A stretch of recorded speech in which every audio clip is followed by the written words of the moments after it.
আজ আমি সকাল সকাল রান্নাটা বসিয়ে দিয়েছি। দেখো কত রকমের রান্না করছি। হ্যাঁ, আজকে এত সকালে রান্না করছি একটাই কারণে, কারণ আজকে আমি খুব খুশি। আজকে আমি বাপের বাড়ি যাব, কারণ আজকে আমার খুব দরকার যাওয়াটা, কারণ তার পরের দিনই দাদার মেয়ের অন্নপ্রাশন।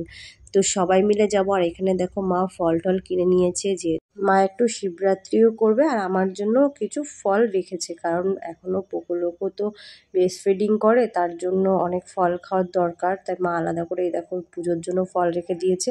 আর এদিকে আমার রান্নাও হয়ে গেছে, অনেক রকমেরই রান্না করেছি আজকে। আর তার মধ্যে আমার শাশুড়ি মা বললো যে ওরা কড়াইশুঁটির লুচি খাবে, তাই আমি ওটাও চটপট করে মেখে নিলাম। আর এদিকে আতি ঘুমোচ্ছে। এর মধ্যে আমার সব কাজ শেষ করতে হবে আর তাড়াতাড়ি বাপের বাড়ি যেতে হবে, তাই না? তো চলো, এখানে পেঁপেও কেটে দিয়েছে আমাকে যে তাড়াতাড়ি খেয়ে নাও। আর এখানে কড়াইশুঁটির লুচি কিন্তু আমি তৈরি করা শুরুও করে দিয়েছি। দেখো অনেকটা হয়েও গেছে এখানটায়। কি করব বলো, বরের আবদার। আর এখানে বর খাচ্ছে, আর এখানে আমার পোকোলোকো ওর বাবার কোলে রয়েছে। আজকে আমি আর পোকোলোকো একাই যাব। হ্যাঁ, আমার বর শুধু আমাদের দিয়ে আসতে যাচ্ছে। আমরা অনেকটা দিনই থাকবো, 3-4 দিন তো থাকবই। এই 3-4 দিন করতে করতে 5 দিনও হয়ে যেতে পারে। আর যাওয়ার পথে মামা বাড়ি বাদে, তাই মামি ওকে একটু ধরে আদর করে নিল। আর দেখো এই যে আমি চললাম, কত খুশি দেখেছো আমার মুখে। বাপের বাড়ি যাওয়ার কথা বললে প্রত্যেকটা মেয়ে এতটাই খুশি হয় যে তার কোনো ঠিকানা থাকে না। তাই এই দেখো বাড়ি চলেও এসেছি। আর এদিকে পকুলোকে কিন্তু তার মিমির কাছে রেখে এসেছি।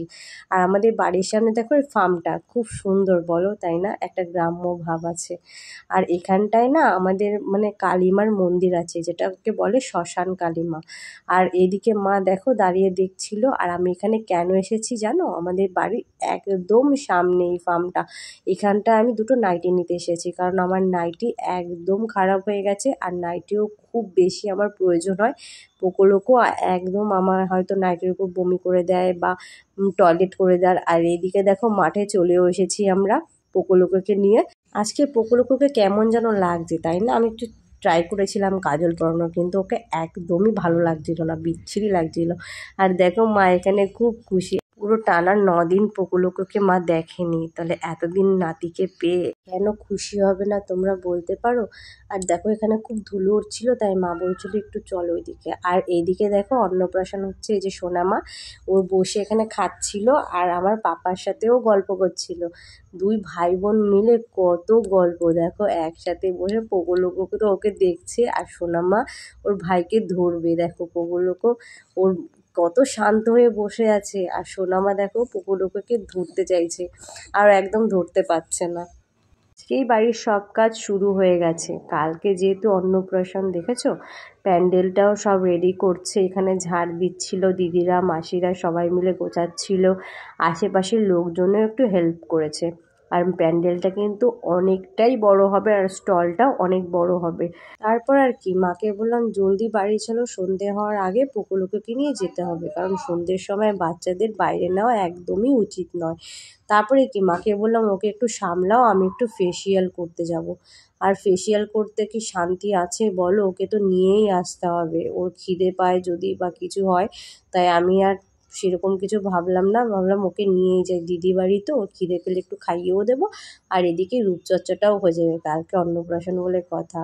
তো আবার কি, সোজা বুনুকে বললাম যা ফুচকাটা নিয়ে আয়, খুব খেতে ইচ্ছে করছে। আমি তো আর টক জল দিয়ে খেতে পারবো না, তাই দই ফুচকা আনতে বলেছিলাম আমার জন্য। আর দেখো আমি 1 পিস পেয়েছি, আর আমার দই ফুচকাতে সবাই হামলা করেছে। আর ওরা দেখো টক জল দিয়ে খাবে, কত কিছু। আর তার মধ্যে আমার বর চলে এসেছিলো রাতে, যে ওর দুটো কাগজপত্র এখানে ছিল, সেটা নিয়েও বাড়ি চলে যাবে। আর এদিকে মাও খাচ্ছে, আর মার তো খুব টেস্ট লাগছে, আবার মা বলছে ওয়াও লাগছে।